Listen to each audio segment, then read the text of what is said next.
C'est l'heure de l'information sur RTI2. Madame, Monsieur, bonjour. Soyez les bienvenus. Les titres. Parlons développement dans ce journal dans la région du Gagnoa. Le village de Zébizekou se dirige tout droit sur la voie du progrès. Et puis au Soudan, il y a eu une manifestation contre l'accord post-coup d'État. Voilà pour les titres. Allez, démarrons ce journal dans le village de Zébizekou, situé à 4 km d'Ouragayo, une sous-préfecture du département de Gagnoa, région du Go. La mutuelle développement du dit village œuvre depuis sa mise en place à l'amélioration des conditions de vie des populations. Des projets et des infrastructures sont réalisés, un progrès qui ne peut être atteint que dans un climat de paix. Reportage Théodore Zouzou, Alassane Drabo. Un alignement de teck donnant une couverture verte au village. De belles bâtisses modernes qui fascinent tout visiteur. Nous sommes à Zébizekou, un village de la sous-préfecture de Ouragayo, dans le centre-ouest du pays. Ses habitations au standing lui donnent une fière allure. Et cela en conformité avec la volonté des cadres réunis au sein d'une mutuelle de développement. Nous avons lancé un message à la diaspora de Zébizekou qui ont commencé à construire des villas. On veut vraiment imiter nos frères du Sud qui, dès le premier salaire, commencent d'abord à penser leur village. Et je pense que ce message est bien passé. Et vous voyez beaucoup de bâtisses et je félicite vraiment mes frères, mes jeunes frères qui ont compris. Et ça permet de donner une fière allure au village et un développement qui profite aux villageois. En plus de la voie internationale Ouragayo-Saint-Fra bitumée qui le traverse, Zébizekou a un groupe scolaire, un centre de santé, l'électricité, l'adduction en eau potable, un institut de formation féminin, un centre de formation au football ouvert par un cadre du village. Ces infrastructures font la fierté des populations qui ont mis sur pied un comité d'entretien. Avant, on n'avait pas l'hôpital, les écoles. En tout cas, on se fatiguait. Pour accoucher, on doit emprunter ici pour aller à Ouragayo. Mais actuellement, nous avons 2 écoles. Nous avons l'hôpital, l'IFEF. Pour nos enfants qui ne veulent plus aller à l'école, on les inscrit à l'IFEF. Elles vont apprendre tout. Le gâteau, la couture. En tout cas, on apprend tout là-bas. Donc maintenant, ça nous arrange. Pour participer au progrès du village et sortir les jeunes de la précarité, plusieurs actions sont menées par la mutuelle. Au niveau de la plantation de cacao, café, ils étaient à Yamsoukro pour se former. Et pour l'heure, nous sommes en train de l'amener à adopter les cultures maraîchères. Parce que les cultures, c'est saisonnier. C'est-à-dire, une fois la traite est passée, il n'y a plus rien à manger. Il faut les amener à cultiver le manioc, le maïs, le piment, la tomate. Et c'est ce que nous sommes en train de faire. Notre jeunesse est vraiment mobilisée pour faire avancer le village. Nous les préparons à cela. Nos perspectives, elles sont là. C'est d'améliorer ce qu'il y a là. C'est demain d'avoir un collège dans ce village. Ces pas de Zébizekou vers le développement ne sont possibles que dans un climat de cohésion sociale et de paix. La cohésion dans une société est vraiment un tout systémique qui donne le sens de la solidarité, qui donne le sens de l'entente et qui permet d'enclencher plusieurs dynamiques de développement. C'est ce vivre ensemble que recherche le chef intérimaire du dit village. Les enfants du même village s'attendent, c'est une bonne chose. Moi-même, je souhaite ça depuis lors, mais vous voyez, quand on décide, Dieu décide aussi. Sinon, c'est ce que j'avais voulu il y a longtemps, il y a très longtemps de ça. La nuit tombée, un concert est organisé avec des prestations d'artistes connus afin de renforcer la fraternité et la cohésion entre les fils et les filles du village.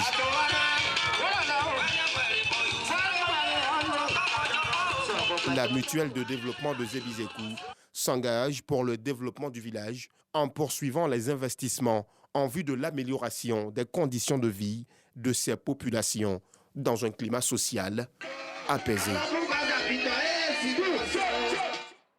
Que ce climat de paix perdure à Zébizekou. La coalition des organisations des artisans de Côte d'Ivoire, COACI, a organisé une activité de sensibilisation. Les raisons redynamiser le secteur de l'artisanat.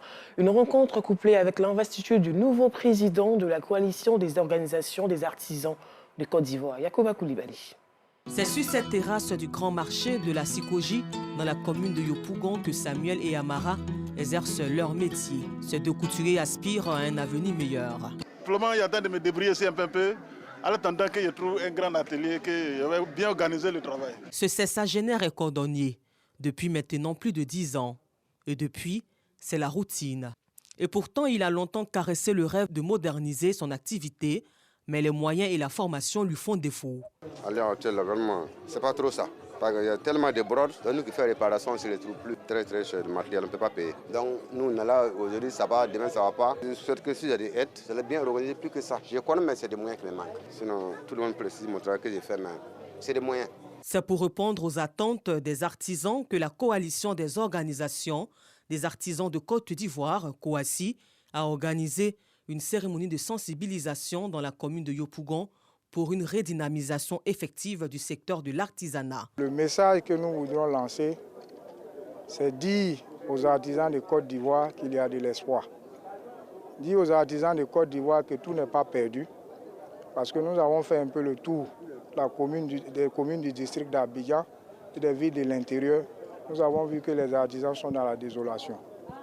Ils sont découragés. Certains même veulent abandonner l'artisanat parce qu'ils ont tout misé sur ces élections à la Chambre des métiers. Ils ont placé leur confiance à l'État de Côte d'Ivoire. Ils ont mis leurs problèmes dans la main du chef de l'État et qui, lui, à son tour, a donné les moyens pour qu'on aille à des élections. Réorganiser le secteur de l'artisanat en tenant compte des aspirations des acteurs, une idée à laquelle adhèrent les participants de cette rencontre. Aujourd'hui, le secteur de l'artisanat se meurt, traverse une grande crise et nous avons décidé de fédérer nos idées, de fédérer nos objectifs pour que nous puissions aller vers l'idéal qui est celui de l'amélioration du cadre de travail. La coalition des organisations des artisans de Côte d'Ivoire compte 100 associations. La Côte d'Ivoire comptait en 2019 près de 50 000 artisans identifiés, selon le président de la Chambre nationale des métiers de Côte d'Ivoire, Bamba Kassoum. Près de 40% de la population ivoirienne active exerce dans le domaine de l'artisanat. Ce sont près de 5 millions de personnes reparties dans 8 tranches d'activité, 40 corps de métiers et 245 métiers. Les associations et organisations en pleine redynamisation. Cette fois, c'est l'Union nationale des sociétés coopératives des marchands de bétail de Côte d'Ivoire qui ont décidé d'intensifier les initiatives pour la mise en place de l'interprofession, un fonctionnement qui passe par la création des sociétés coopératives légalement constituées. La sous-préfecture de Diawara, région du Tchologo, dispose de 2 sociétés coopératives, une pour les marchands de bétail et l'autre pour les éleveurs de ruminants. La Côte d'Ivoire ne produit que 20% de sa production en protéines animales. Une situation inquiétante à la veille des fêtes. Pour combler ces déficits et être autosuffisante en bovins, ovins et caprins, la Côte d'Ivoire veut aller à la professionnalisation de la filière bétail. Cette professionnalisation passe par la mise en place de sociétés coopératives. La Côte d'Ivoire est dépendante puisque au jour d'aujourd'hui, nous importons toujours le bétail. Donc pour ne pas importer, il faut produire plus. Donc pour produire plus, actuellement, nous sommes à taux de production à 10%, 8 à 10%. Donc on doit monter au-delà de 50%. À Diawala, région du Tchologo, les marchands et les éleveurs s'inscrivent dans la dynamique de l'organisation. La société coopérative simplifiée des marchands de bétail et la société coopérative avec conseil d'administration des éleveurs de ruminants sont présentés. Les acteurs sollicitent le soutien du gouvernement pour une production en quantité. On va dire au ministre et dans le cadre dire au chef de l'État. Déjà en décembre, là, on va faire quelques 4 mois si on n'a pas de pluie ici dans le nord. Donc les animaux se fatiguent. Il n'y a pas de l'eau, les barrages. Et puis pour nous donner un peu de choses pour qu'on puisse élever, pour nourrir les animaux.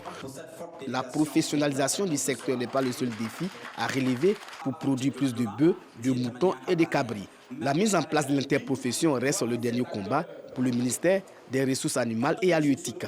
L'interprofession est la grande maison des acteurs. Mais une grande maison sans fondation ne peut pas tenir. La fondation de l'interprofession, ce sont les sociétés coopératives de base. Et c'est pourquoi, dans chaque département, dans chaque sous-préfecture, dans chaque hameau, il faut que les acteurs comprennent qu'il est temps que chaque acteur puisse se mettre dans une organisation pour véritablement contribuer à la structuration de cette filière. Le ministère des Ressources animales et halieutiques enregistre aujourd'hui plus de 250 coopératives. Un reportage de Soro Corona. En religion à présent, quelle réforme structurelle pour une meilleure synergie d'action dans l'organisation du Hajj? Cette problématique était au centre du séminaire bilan du Hajj 2022 organisé par la Direction générale des cultes en collaboration avec le commissariat du Hajj. Objectif, réunir l'ensemble des acteurs impliqués dans l'organisation du pèlerinage à la Mecque, 5e pilier de l'islam. Parga se reconnaît. La Direction générale des cultes, le commissariat du Hajj, les opérateurs privés, les structures d'assistance aéroportuaire et l'ensemble des acteurs impliqués dans l'organisation du Hajj entendent améliorer l'édition 2023 du pèlerinage à la Mecque, 5e pilier de l'islam. Un engagement pris à l'occasion de l'ouverture du séminaire bilan du Hajj 2022 autour de la problématique « Quelle réforme structurelle pour une meilleure synergie d'action dans l'organisation du Hajj ». C'est peu de rappeler que le Hajj 2022 s'est déroulé dans un contexte général difficile. Malgré cet environnement difficile, marqué par quelques incidents au cours de la phase aller et un délai d'exécution particulièrement tenu, la mission Hajj a pu relever tous les défis. Pour le président du Conseil supérieur des imams des mosquées des affaires islamiques en Côte d'Ivoire, COSIM, des efforts doivent être fournis à tous les niveaux pour une organisation plus sérieuse et plus responsable du Hajj en Côte d'Ivoire. Nous avons été plusieurs fois interpellés par les membres de notre communauté qui veulent avoir, à juste titre, une explication. Nous avons le devoir de la leur donner car nous estimons que cette demande est juste et légitime. Nous devons dès lors analyser avec rigueur les causes de ces dysfonctionnements majeurs afin d'éviter de le reproduire pour les éditions à venir. Les propos du guide suprême de la communauté musulmane soutenus par le consul général de Côte d'Ivoire à Djeddah. Je pense que ce séminaire vise à déballer sur toutes les questions qui ont présenté des dysfonctionnements afin de trouver des solutions idoines. Le Hajj de la Côte d'Ivoire est aujourd'hui cité en exemple. Nous n'avons donc pas droit à l'erreur. Ce séminaire bilan a bénéficié du soutien de l'ambassade de Côte d'Ivoire en Arabie Saoudite et du ministère de l'Intérieur et de la Sécurité. Au cours de l'agencement des activités, certains dysfonctionnements déplorables ont été rapportés. Reconnue par les autorités saoudiennes en matière d'organisation du Hajj, la Côte d'Ivoire se doit de mériter ce rang, mieux l'améliorer. Rappelons que cette année, ce sont au total 4 527 candidats, dont 2 942 du contingent étatique et 1 585 des opérateurs privés qui ont accompli le Hajj, 5e pilier de l'islam. Une triste nouvelle frappe les hommes et femmes de médias. L'ex-directeur de TV2, présentateur vedette du 20h et de Planète au début des années 90, Monsieur Addis Ababa, comme l'appelaient certains, ex-conseiller spécial en communication de l'ex-président de la République de Côte d'Ivoire dans les années 90, Henri Konan Bédié, Jésus Kwasi Yoboué, il n'est plus. Adieu, chers confrères. Et pour terminer, les forces de sécurité soudanaises ont tiré des grenades de gaz lacrymogène ce lundi lors d'une nouvelle manifestation à Khartoum contre l'accord entre les militaires au pouvoir et des groupes civils censés sortir le pays d'un an de crise politique. Et c'est la fin de ce journal. Merci de l'avoir suivi.